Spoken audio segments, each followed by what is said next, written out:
আবৃত্তি করছি কর্ণের দেবদীনাথ চ্যাটার্জির লেখা বাবার সংজ্ঞা কবিতাটি। তোমার কাছে তোমার বাবা হয়তো রাজার রাজা, আমার বাবা খুব সাধারণ রোজ খেতে খাওয়া প্রজা। তোমার জন্য তোমার বাবা চাঁদ পেয়ে দিতে পারে, আমার বাবা তো হয়তো দরিদ্র, খালি হাতে ঘুরে ফেরে। তোমাদের বাবা খুব ঠিকঠাক, গায়ে সুর, হাতে ঘুড়ি। জানো তো আমার বাবাটা ভীষণ চালে, মুখ ভরা পাকা দাড়ি। তোমার হাতে নুন পুরা চালো, বাবা খায় চেটে বাটি। আমি তো দারুণ রান্না করি, তবু বাবা বলে মোটামুটি। তোমাদের জন্মদিনে বাবা দামি উপহার দেন, আমার বাবা এত আনবো না, দিনটাই ভুলে যায়। তোমার বাবা হাত ধরিয়ে রাস্তা করার পায়, আমার বাবা নিজেই পারে না, আমি হাত ধরি তার।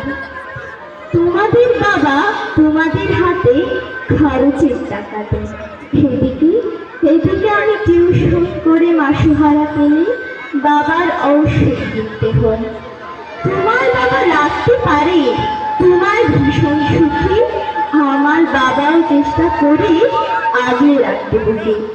হতে পারে তুমি রাজকন্যা, আমি হয়তো বা দাসী, তবু দিন শেষে আমি আমার বাবাকে ঠিক ততটাই ভালোবাসি। তোমরা বাবা সাথে যে সংজ্ঞাটা দাও সারা ফেসবুক জুড়ে, ওই চিরাচরিত বাবার উপমা আমার বড় বিরক্ত করে। আমার বাবা তোমাদের করা ব্যাখ্যার মতন নয়, তাই তো ওগুলো দেখে নিজের উপর বড় অভিমান হয়। তোমাদের বাবা নিজে না খেয়ে তোমাদের মুখে ধরে, সেদিকে আমার জন্য তুলে রাখা লিচু বাবা খেয়ে নিয়ে চুরি করে। বুঝি না শুধু কথা বড্ড সরল জানো, তাই তো এমন জটিল সমাজে ভীষণ বেমানানো। শাসন যদিও করে না তেমন, তবে হ্যাঁ খুব ধরে। অথচ বন্ধু মহলে আমার পিছনে আমারই তারিফ করে। আমি নিজেও ওনাকে দেখাশোনা করি, ভুল করলে এত সাত, আবার কেউ ওনার দিকে আঙুল তুললে ভাঙতে পারে সে হাত।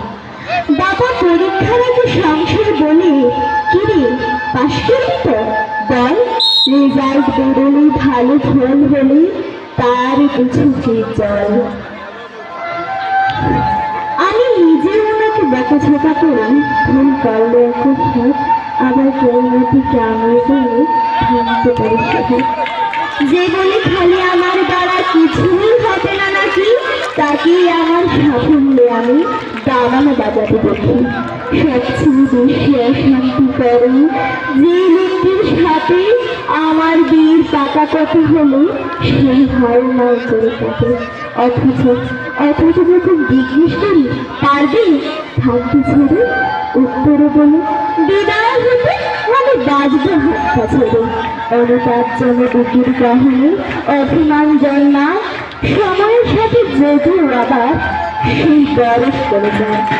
এই পৃথিবীতে সময়ের সাথে কত পরিচয় হয়, হিসেব করে দেখেছি তুমি বাবার মতন নয়।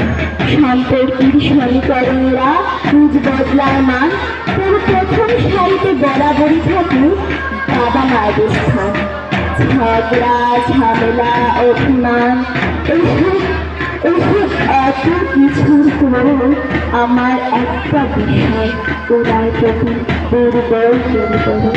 আমাকে আমার প্রিয় মানুষেরা এখন আমি ডাকিও বাবার মতো মা আমার বলে, কই ডাকে না তো কেউ।